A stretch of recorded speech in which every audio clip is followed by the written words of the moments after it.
Ho's voice could curdle milk, and her ego could block out the sun. The whole neighborhood knew her as the woman who'd scream at kids for stepping on her lawn while her own trash cans overflowed onto the street. But this time, she'd gone too far trying to evict my 82-year-old grandpa, Pops, from the home he'd built with his own hands, while I was halfway across the world dodging bullets in a war zone. Pops was the kind of man who'd give you the shirt off his back, even if it was his last one. He'd raised me after my parents passed, teaching me to fish, to fix a carburetor, to stand up for what's right. His little house on Maple Street was his castle, filled with memories of my grandma's laughter and the smell of her cornbread. But Hoa, the self-appointed queen of the block, saw it as an eyesore. She'd been scheming to flip the property for years, claiming Pop's sagging porch and overgrown roses were dragging down property values. Never mind that her own yard looked like a junkyard explosion. It started when I got a grainy video call from Pops, his face pale and his hands trembling.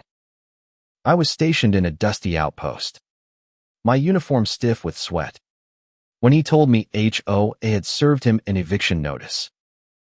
She'd bullied the Hoa board into backing her, claiming Pops hadn't paid some trumped-up fees. The papers were fake, but Pops didn't know that they just saw his home slipping away.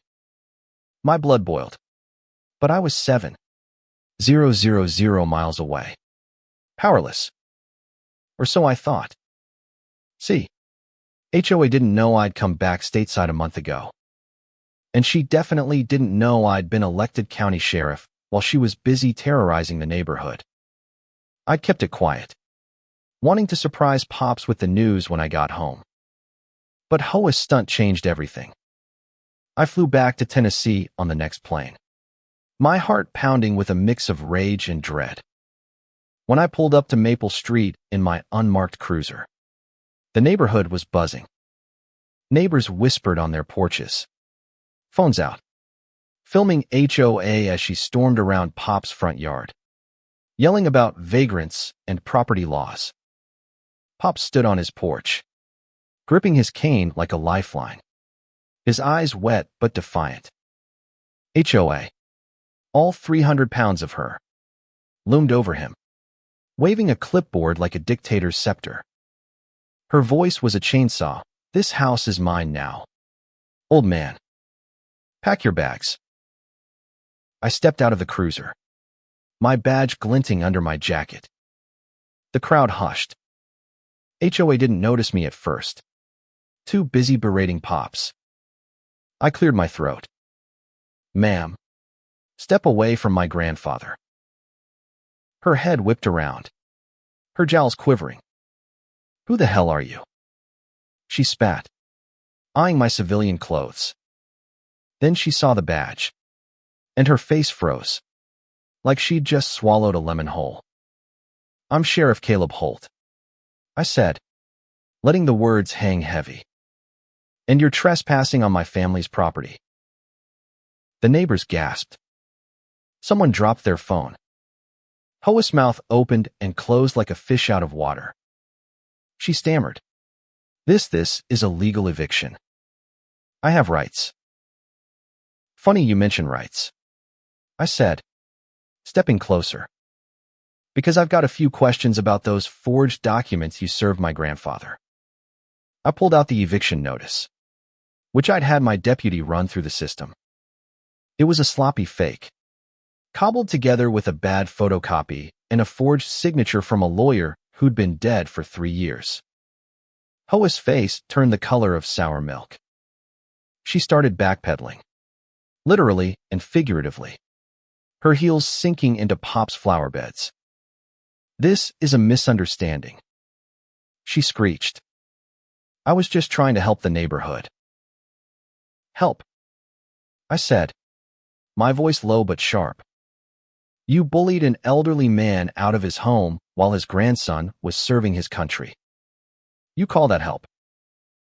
The crowd was growing now, neighbors spilling onto the street. "Mrs. Jenkins," who'd lived next door for 40 years, shouted.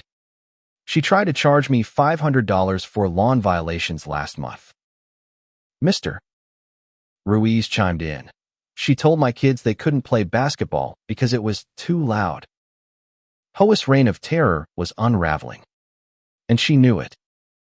I could have arrested her right there. Forgery and harassment are no small charges, but I wanted her to squirm. I told her to leave Pop's property and expect a visit from my deputies. She waddled off, muttering threats under her breath, her clipboard abandoned in the dirt.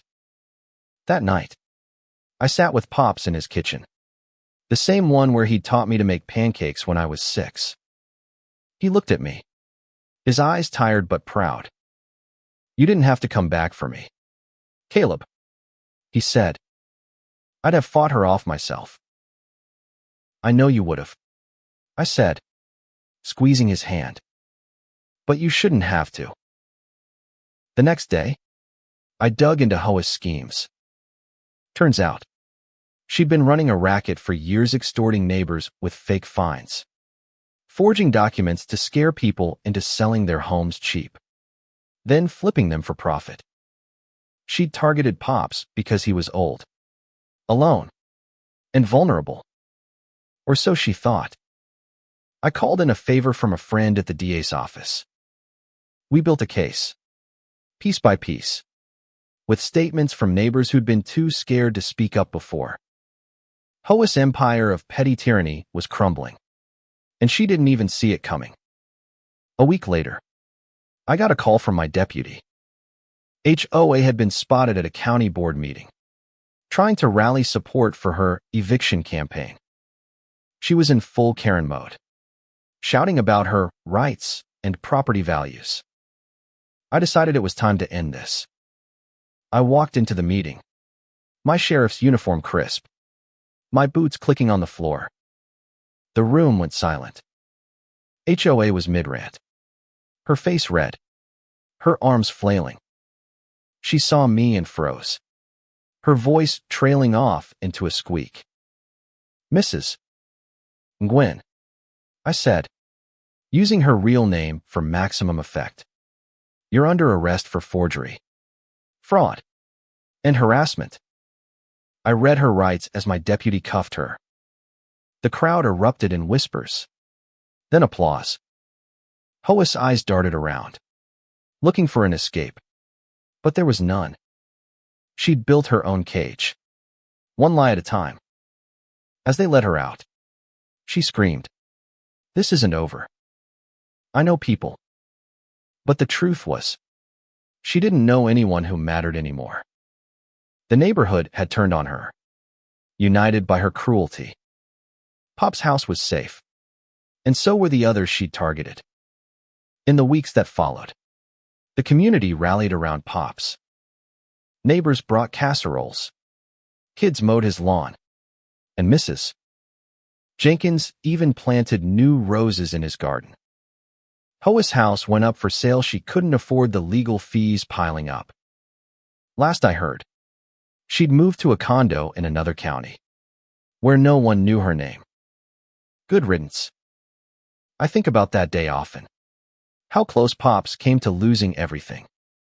It's a reminder that power isn't just a badge or a title, lights the courage to stand up for what's right, even when the odds seem stacked against you. Hoa thought she could bully her way to victory. But she forgot one thing. Every tyrant meets their match eventually. Pops is still in his house, still telling stories about grandma and teaching the neighbor kids how to fish. And me? I'm just a sheriff doing my job, making sure no one else has to face a Hoa alone. The end.